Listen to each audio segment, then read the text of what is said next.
Marami sa ating mga Pinoy ang mahilig maglaro ng basketball. Alright guys? Alright. Kaya yan ay yung pag-uusapan natin ngayon. Kung sa di mong mama itong istoryaan. Alright, let's go.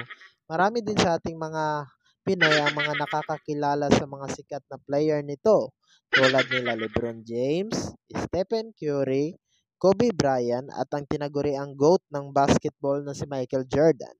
Ngunit marami sa atin ang hindi nakakakilala o nakakaalam kung sino nga ba ang pinakaimportanteng tao sa likod ng larong basketball, or in short, kung sino ang nag-imbento sa larong basketball.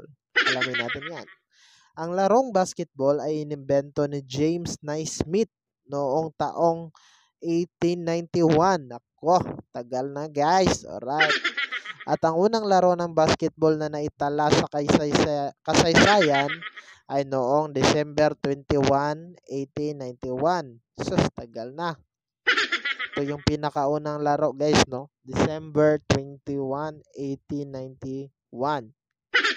Si James Naismith ay ipinanganak noong November 6, 1861 sa Mississippi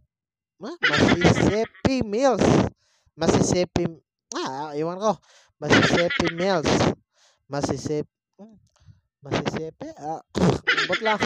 Mississippi Mills sa Canada at namatay noong November 28, 1939. Nako.